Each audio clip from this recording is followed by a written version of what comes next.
Throughout the 2024 presidential election, opponents of Donald Trump described him as an existential threat to democracy, suggesting that if he was elected, the United States would become more authoritarian. I've been following elections for a long time, and I don't recall people using that term, not as it relates to the United States. I have a general sense of what they were talking about, but the meaning of authoritarianism and what it means to be authoritarian wasn't always very clear. Sometimes people would use it as a synonym for totalitarianism, which it definitely is not. And then they would use it interchangeably with autocrat or dictator or other terms. And it was never clear whether each of those words had its own specific meaning.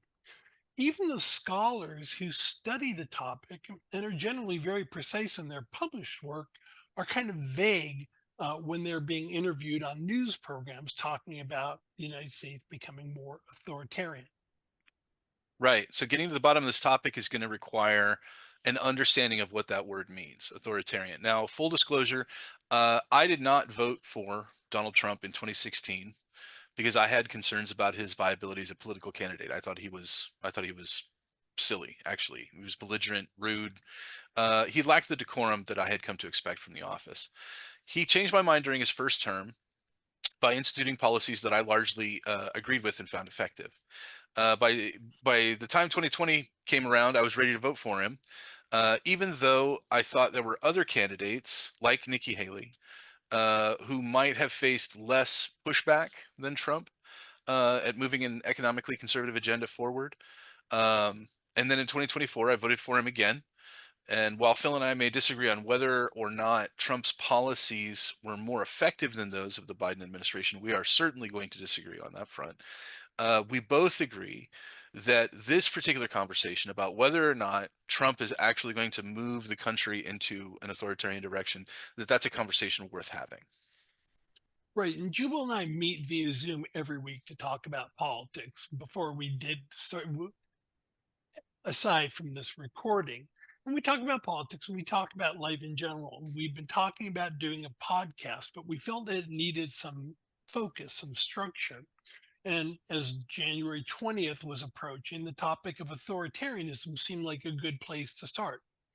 So I proposed to Jubal that as a starting point to provide some of that structure, we take a look at a book written by Steve Levitsky and Daniel Ziblatt called How Democracies Die. Levitsky is a professor of government at Harvard. He studies comparative politics, particularly Latin America.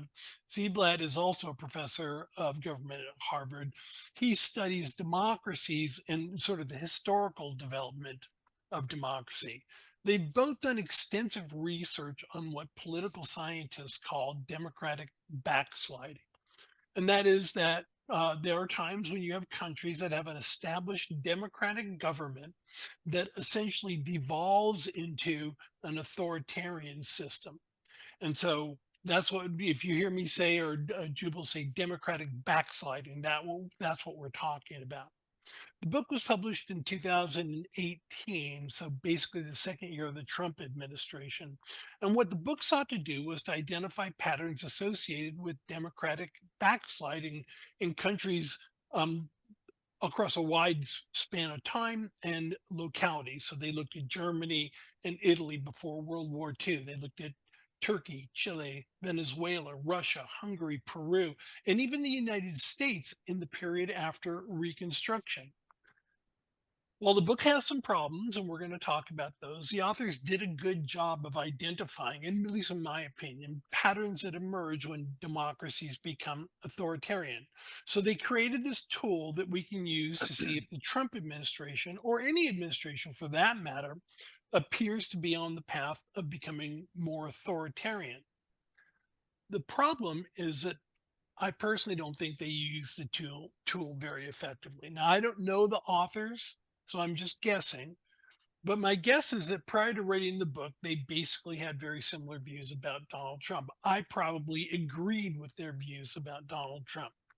And while it's convenient and easy actually to work with someone who views the world the same way you do, under those circumstances, one of the problems is that your assumptions never get challenged. And so while they created this very useful tool, they were missing something. Simply put, they didn't have a Jubal. They didn't have somebody who would go ahead and say, wait, that's not, I don't see the same thing that you're seeing. They were just sort of agreeing with one another.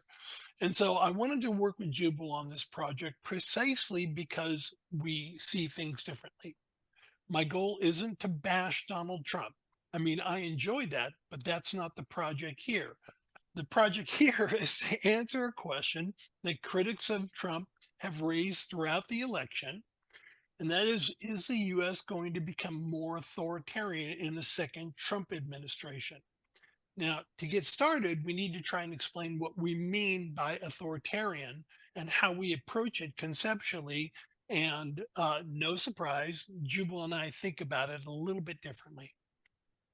We do think about authoritarianism differently, and that's going to be a large part of this series is coming to an understanding of what the term actually means in a way that it's accessible to everybody. So, for my part, I see the term authoritarian. I see authoritarian as a trajectory rather than a destination or a step on a step ladder of totalitarianism. I see it as a velocity or as a direction. So, some people might think that an authoritarian nation is one that has certain characteristics or meets certain criteria. I see it as a nation that is moving towards empowering the central power structure at the expense of civil liberties, right? So, in other words, an authoritarian nation is a nation in which decisions are being removed from the purview of the public and concentrated at the level of the state, right? Anytime you have that kind of dynamic happening, that to me is authoritarian. So, what that means is that authoritarianism to me, and again, this is something where Phil and I are going to disagree, authoritarian to me is not necessarily a counterweight to democracy. Right, democracy can lead to authoritarianism, and that also means that authoritarianism, just as a pure structure, is not always necessarily a terrible, horrible thing.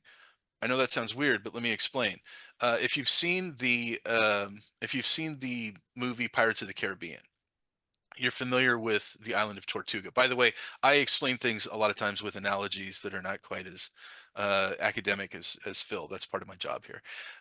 So if you've seen Pirates of the Caribbean, you're familiar with the island of Tortuga. If you haven't seen it, it's an island completely populated by pirates.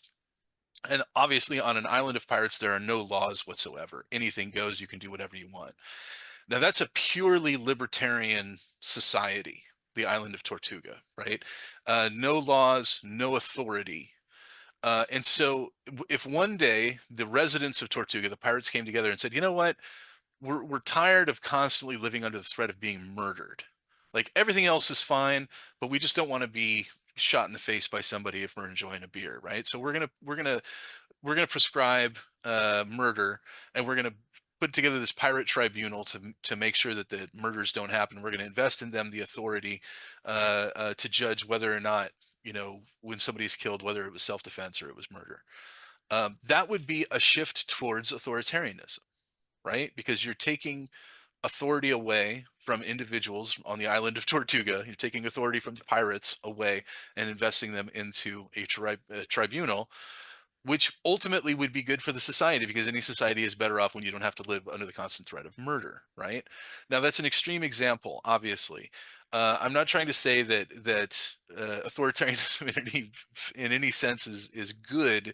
I'm simply saying that it's a mechanism, right? So, if you see authoritarian and democracy as opposites, I don't think that's necessarily so.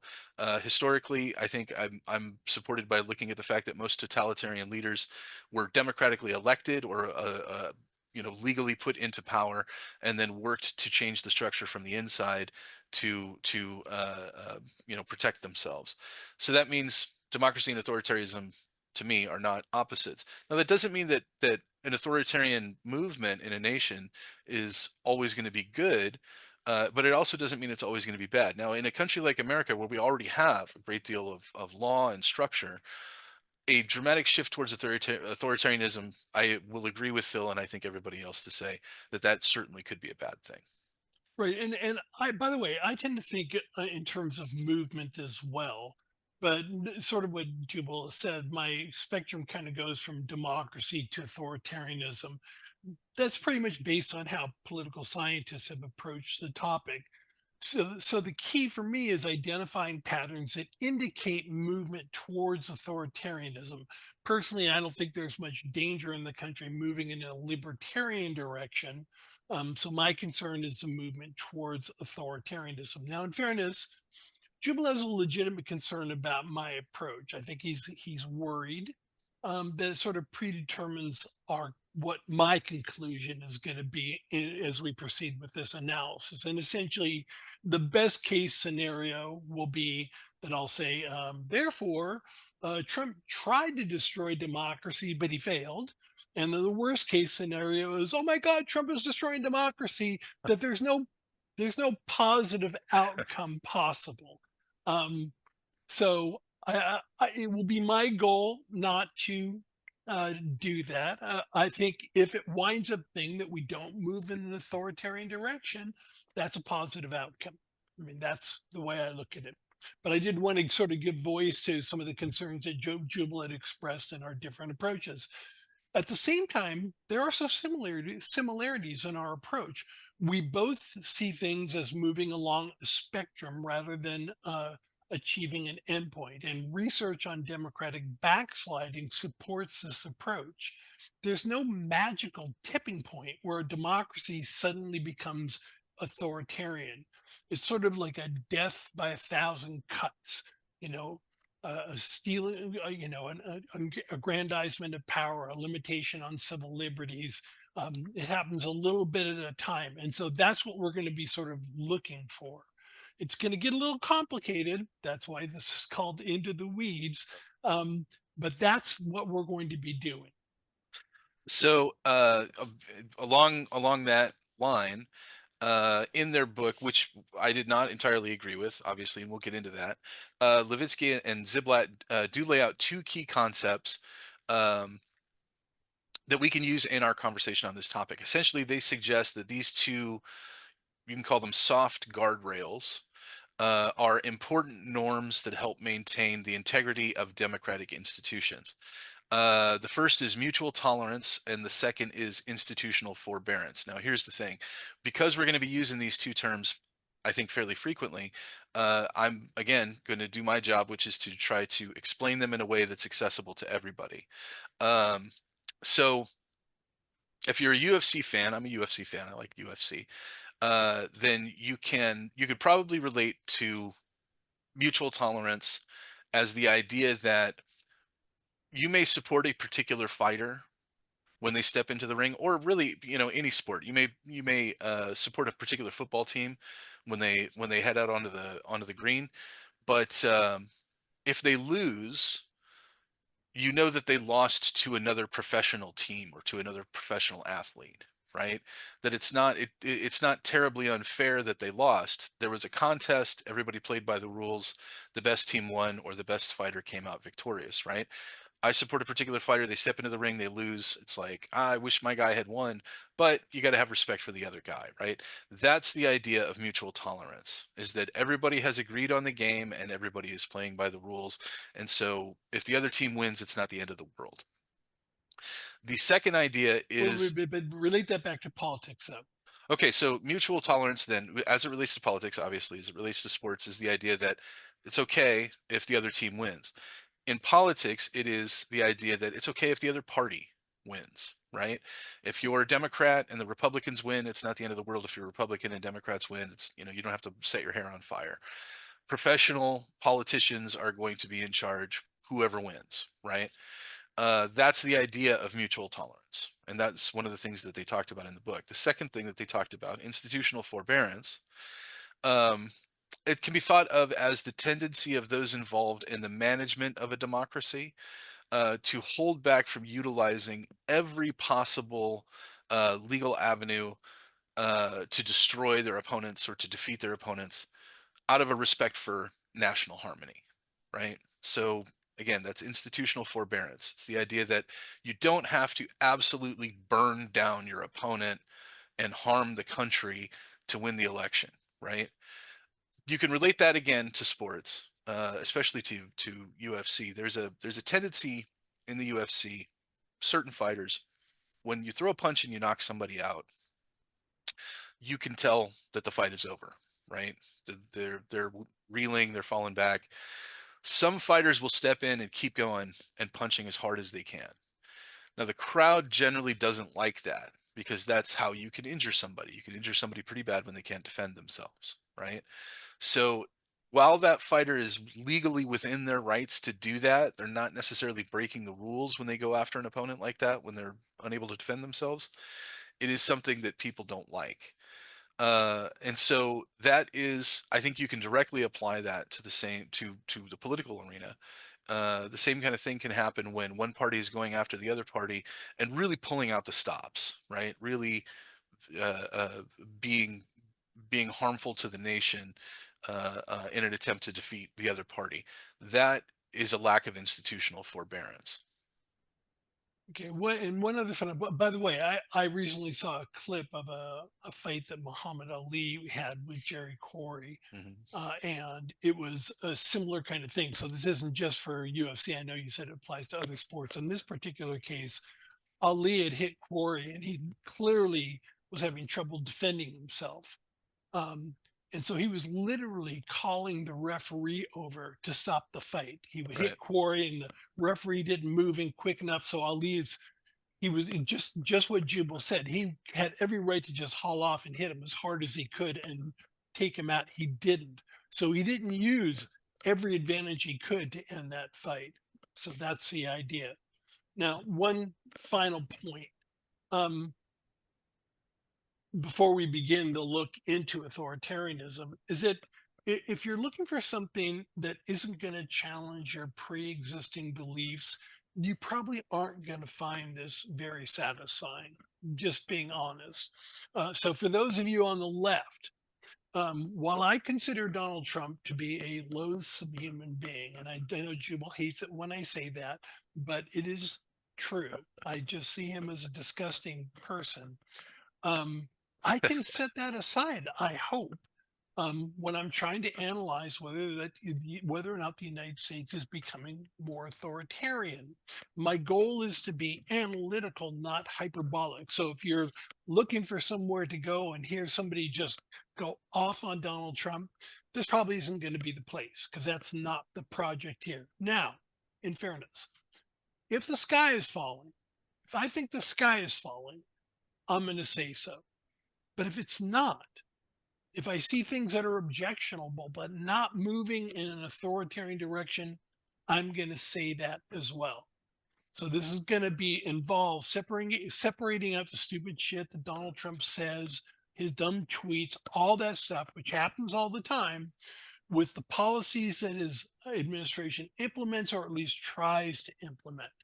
So, like I say, if what you're looking for is, a Trump bashing fest, this isn't going to be the place to go. There are plenty of places like that where you can get that for your diet if that's what you're hungry for. This probably won't be it. Right, along the same, along the same line, I realized that if you are center right, you might not be excited about listening to a conversation about how bad Donald Trump is. Right, I get that.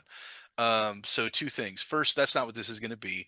I'm not a Donald Trump fanboy, but I do agree with his policies, and I will call that out. I don't have a problem calling that out. But most importantly, second, most importantly, um, if you really care about the Constitution, you care about protecting the rights that we have as American citizens, then you have to care about defending it, whoever is in office. And you can't deny that there is a lure of executive power. Whoever is president, whichever party is in power, we need to be vigilant. We need to be able to keep our eyes on the people that are making decisions about this country. So next time when we get together, we are going to start reviewing key indicators that can help us determine when and if any nation is moving into an authoritarian direction. That's going to be our next episode. So we hope you join us.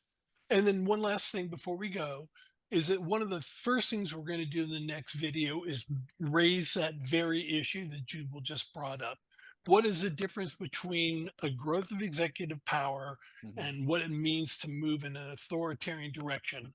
What are the similarities, but more importantly, what are the differences?